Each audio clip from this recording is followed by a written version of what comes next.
11वां अध्याय। देवताओं द्वारा देवी की स्तुति तथा देवी द्वारा देवताओं को वरदान।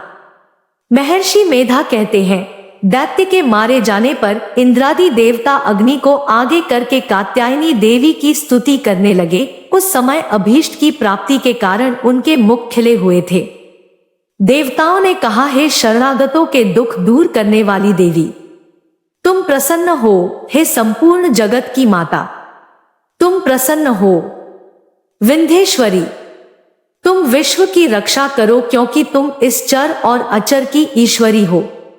हे देवी, संपूर्ण जगत की आधार रूप हो, क्योंकि तुम पृथ्वी रूप में भी स्थित हो और अत्यंत पराक्रम वाली देवी हो। तुम विष्णु की शक्ति हो और विश्व की बीज परम माया हो, और तुमने ही इस संपूर्ण जगत को मोहित कर रखा है। तुम्हारे प्रसन्न होने पर ही यह पृथ्वी मोक्ष को प्राप्त होती है। हे देवी, संपूर्ण विद्याएं तुम्हारे ही भिन्न भिन्न स्वरूप है। इस जगत में जितनी स्त्रियां हैं, वह सब तुम्हारी ही मूर्तियां हैं। एकमात्र तुमने ही इस जगत को व्याप्त कर रखा है। तुम्हारी स्तुति किस प्रकार हो सकती है, क्योंकि तुम परम बुद्धि रूप हो और संपूर्ण प्राण रूप स्वर्ग और मुक्ति देने वाली हो। अत इसी रूप में तुम्हारी स्तुति की गई है। तुम्हारी स्तुति के लिए इससे बढ़कर और क्या युक्तियां हो सकती हैं। संपूर्ण जनों के हृदय में बुद्धिरूप होकर निवास करने वाली, स्वर्ग तथा मोक्ष प्रदान करने वाली है नारायणी देवी, तुमको नमस्कार है। कलाकाष्ठा आदि रूप से अवस्थाओं को परिवर्तन की ओर ले जाने वाली तथा प्राणियों का अंत करने वाली नारायणी, तुमको नमस्कार है। हे नारायणी, संपूर्ण मंगलों के मंगल रूप वाली, हे शिवे, हे संपूर्ण प्रयोजनों को सिद्ध करने वाली, हे शरणागत वत्सला, तीन नेत्रों वाली गौरी, तुमको नमस्कार है। सृष्टि स्थिति तथा संहारव की शक्तिभूता सनातनी देवी, गुणों का आधार तथा सर्व सुखमयी नारायणी, तुमको नमस्कार है। हे शरण में आए हुए शरणागतों, दीन दुखियों की रक्षा में तत्पर, संपूर्ण पीड़ाओं को हरने वाली है नारायणी, तुमको नमस्कार है। हे नारायणी, तुम ब्राह्मणी का रूप धारण करके हंसों से जुटे हुए विमान पर बैठती हो तथा कुश से अभिमंत्रित जल छिड़कती रहती हो, तुम्हें नमस्कार है। माहेश्वरी रूप से त्रिशूल, चंद्रमा और सर्पों को धारण करने वाली है महावृषभ वाहन वाली नारायणी, तुम्हें नमस्कार है। मोरों तथा मुकुटों से घिरी रहने वाली महाशक्ति को धारण करने वाली है कौमारी रूप धारिणी, निष्पाप नारायणी, तुम्हें नमस्कार है। हे शंख चक्र गद फर श्राम धनुष रूप आयुधों को धारण करने वाली वैष्णवी शक्ति रूपा नारायणी, तुम हम पर प्रसन्न हो, तुम्हें नमस्कार है। हे दांतों पर पृथ्वी धारण करने वाली वाराह रूपिणी कल्याणी नारायणी, तुम्हें नमस्कार है। हे उग्र नृसिंह रूप से दैत्यों को मारने वाली, त्रिभुवन की रक्षा में संलग्न रहने वाली नारायणी, तुम्हें नमस्कार है। हे मस्तक पर किरीट और हाथ में महावज्र धारण करने वाली, सहस्त्र नेत्रों के कारण उज्ज्वल, वृत्रासुर के प्राण हरने वाली ऐन्द्री शक्ति, हे नारायणी, तुम्हें नमस्कार है। हे शिवदूती स्वरूप से दैत्यों के महामत को नष्ट करने वाली, हे घोरूप वाली, हे महाशब्द वाली, हे नारायणी, तुम्हें नमस्कार है। दाढ़ों के कारण विकराल मुख वाली, मुंडमाला से विभूषित मुंडमर्दिनी चामुंडारूपा नारायणी, तुम्हें नमस्कार है। हे लक्ष्मी, लज्जा, महाविद्या, श्रद्धा, पुष्टि, स्वधा, ध्रुवा, महारात्रि तथा महाविद्यारूपा नारायणी, तुमको नमस्कार है। हे मेधा, सरस्वती, सर्वोत्कृष्ट, ऐश्वर्य रूपिणी, पार्वती, महाकाली, नियंता तथा ईशरूपिणी नारायणी, तुम्हें नमस्कार है। हे सर्वस्वरूप सर्वेश्वरी, सर्वशक्तियुक्त देवी, हमारी भय से रक्षा करो, तुम्हें नमस्कार है। हे कात्यायनी, तीनों नेत्रों से भूषित यह तेरा सौम्य मुख सब तरह के डरों से हमारी रक्षा करे, तुम्हें नमस्कार है। हे भद्रकाली, ज्वालाओं के समान भयंकर, अति उग्र एवं संपूर्ण असुरों को नष्ट करने वाला तुम्हारा त्रिशूल हमें भयों से बचावे, तुमको नमस्कार है। हे देवी, जो अपने शब्द से इस जगत को पूरित करके दैत्यों के तेज को नष्ट करता है, वह आपका घंटा इस प्रकार हमारी रक्षा करे जैसे कि माता अपने पुत्रों की रक्षा करती है। हे चंडिके, असुरों के रक्त और चर्बी से चर्चित जो आपकी तलवार है, वह हमारा मंगल करे। हम तुमको नमस्कार करते हैं। हे देवी, तुम जब प्रसन्न होती हो तो संपूर्ण रोगों को नष्ट कर देती हो, और जब रुष्ट हो जाती हो तो संपूर्ण वांछित कामनाओं को नष्ट कर देती हो, और जो मनुष्य तुम्हारी शरण में जाते हैं उन पर कभी विपत्ति नहीं आती, बल्कि तुम्हारी शरण में गए हुए मनुष्य दूसरों को आश्रय देने योग्य हो जाते हैं। अनेक रूपों से बहुत प्रकार की मूर्तियों को धारण करके इन धर्मद्रोही असुरों का तुमने संहार किया है, वह तुम्हारे सिवा कौन कर सकता था। चतुर्दश विद्याएं, षटशास्त्र और चारों वेद तुम्हारे ही प्रकाश से प्रकाशित है, उनमें तुम्हारा ही वर्णन है। और जहां राक्षस, विषैले सर्प, शत्रुगण है, वहां और समुद्र के बीच में भी तुम साथ रहकर इस विश्व की रक्षा करती हो। हे विश्वेश्वरी, तुम विश्व का पालन करने वाली विश्वरूपा हो, इसलिए संपूर्ण जगत को धारण करती हो। इसीलिए ब्रह्मा, विष्णु, महेश की भी वंदनीय हो। जो भक्ति पूर्वक तुमको नमस्कार करते हैं, वह विश्व को आश्रय देने वाले बन जाते हैं।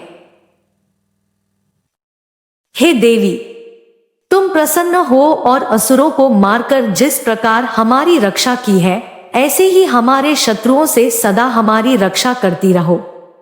संपूर्ण जगत के पाप नष्ट कर दो और पापों तथा उनके फल स्वरूप होने वाली महामारी आदि बड़े दो उपद्रवों को शीघ्र ही दूर कर दो।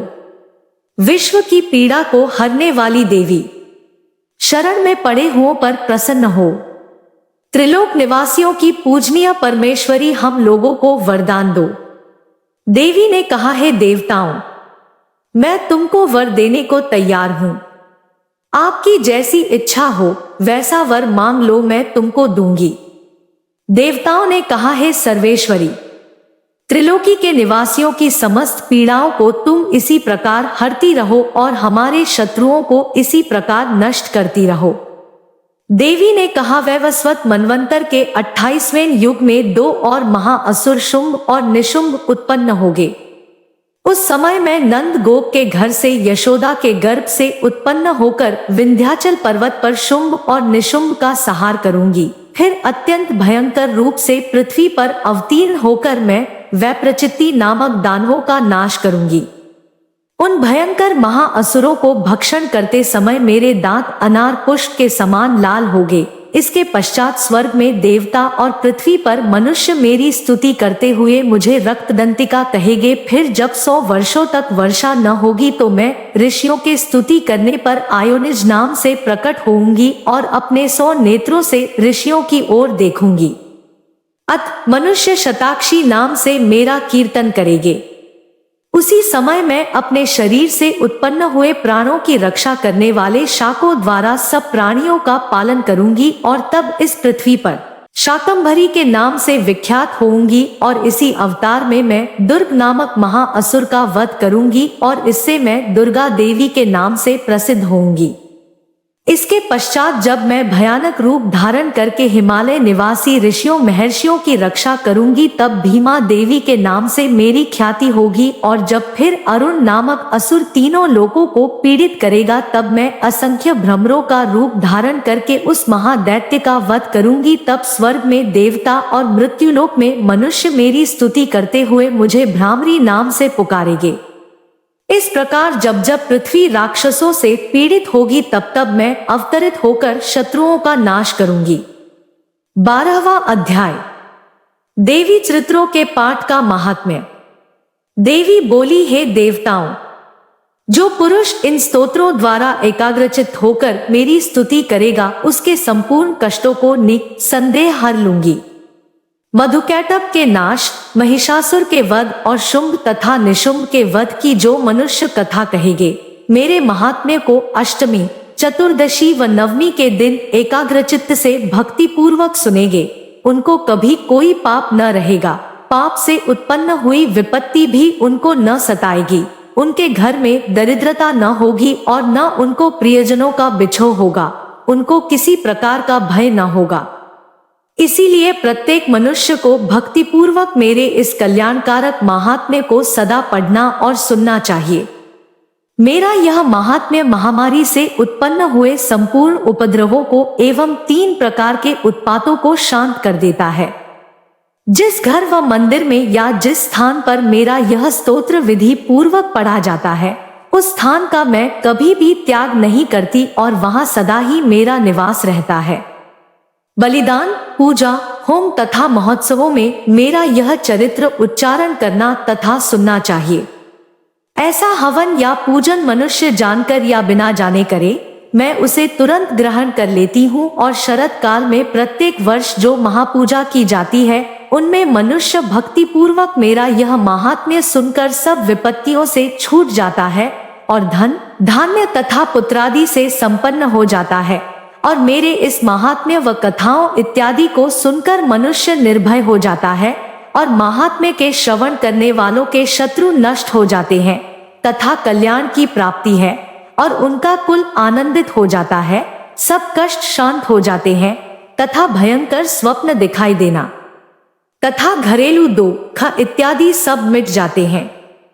बालगृहों में ग्रसित बालकों के लिए यह मेरा महात्म्य परम शांति देने वाला है। मनुष्यों में फूट पड़ने पर यह भली भांति मित्रता करवाने वाला है। मेरा यह महात्म्य मनुष्यों को मेरी जैसी सामर्थ्य की प्राप्ति करवाने वाला है। पशु, पुष्प, अर्घ्य, धूप, गंध, दीपक इत्यादि सामग्रियों द्वारा पूजन करने से, ब्राह्मण को भोजन करा के हवन करके, प्रतिदिन अभिषेक करके, नाना प्रकार के भोगों को अर्पण करके और प्रत्येक वर्ष दान इत्यादि करके जो मेरी आराधना की जाती है और उससे मैं जैसी प्रसन्न हो जाती हूँ, वैसी प्रसन्न मैं इस चरित्र के सुनने से हो जाती हूँ। यह महात्म्य श्रवण करने पर पापों को हर लेता है तथा आरोग्य प्रदान करता है। मेरे प्रादुर्भाव का कीर्तन दुष्ट प्राणियों से रक्षा करने वाला है, युद्ध में दुष्ट दैत्यों का संहार करने वाला है। इसके सुनने से मनुष्य को शत्रुओं का भय नहीं रहता। हे देवताओं, तुमने जो मेरी स्तुति की है अथवा ब्रह्मा जी ने जो मेरी स्तुति की है, वह मनुष्यों को कल्याणमयी बुद्धि प्रदान करने वाली है।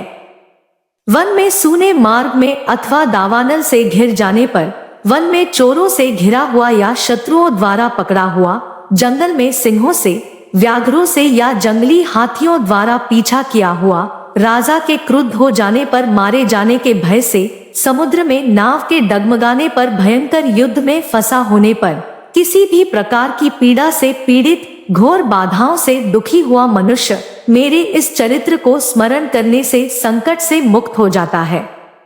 मेरे प्रभाव से सिंह, चोर या शत्रु इत्यादि दूर भाग जाते हैं और पास नहीं आते। महर्षि ने कहा, प्रचंड पराक्रम वाली भगवती चंडिका यो कहने के पश्चात सब देवताओं के देखते ही देखते अंतर्धान हो गई और संपूर्ण देवता अपने शत्रुओं के मारे जाने पर पहले की तरह यज्ञ भाग का उपभोग करने लगे और उनको अपने अधिकार फिर से प्राप्त हो गए तथा युद्ध में देवताओं के शत्रुओं शुंभ व निशुंभ के देवी के हाथों मारे जाने पर बाकी बचे हुए राक्षस पाताल को चले गए। हे राजन, इस प्रकार भगवती अंबिका नित्य होती हुई भी बार बार प्रकट होकर इस जगत का पालन करती है, इसको मोहित करती है, जन्म देती है और प्रार्थना करने पर समृद्धि प्रदान करती है। हे राजन, भगवती ही महाप्रलय के समय महामारी का रूप धारण करती है और वही संपूर्ण ब्रह्मांड में व्याप्त है और वही भगवती समय समय पर महाकाली तथा महामारी का रूप बनाती है और स्वयं अजन्मा होती हुई भी सृष्टि के रूप में प्रकट होती है। वह सनातनी देवी प्राणियों का पालन करती है और वही मनुष्य के अभ्युदय के समय घर में लक्ष्मी का रूप बनाकर स्थित हो जाती है तथा अभाव के समय दरिद्रता बनकर विनाश का कारण बन जाती है। पुष्प, धूप और गंध आदि से पूजन करके उसकी स्तुति करने से वह धन एवं पुत्र देती है और धर्म में शुभ बुद्धि प्रदान करती है। बोलो दुर्गा महामाई की जय। अगला अध्याय कल सुबह 7 बजे।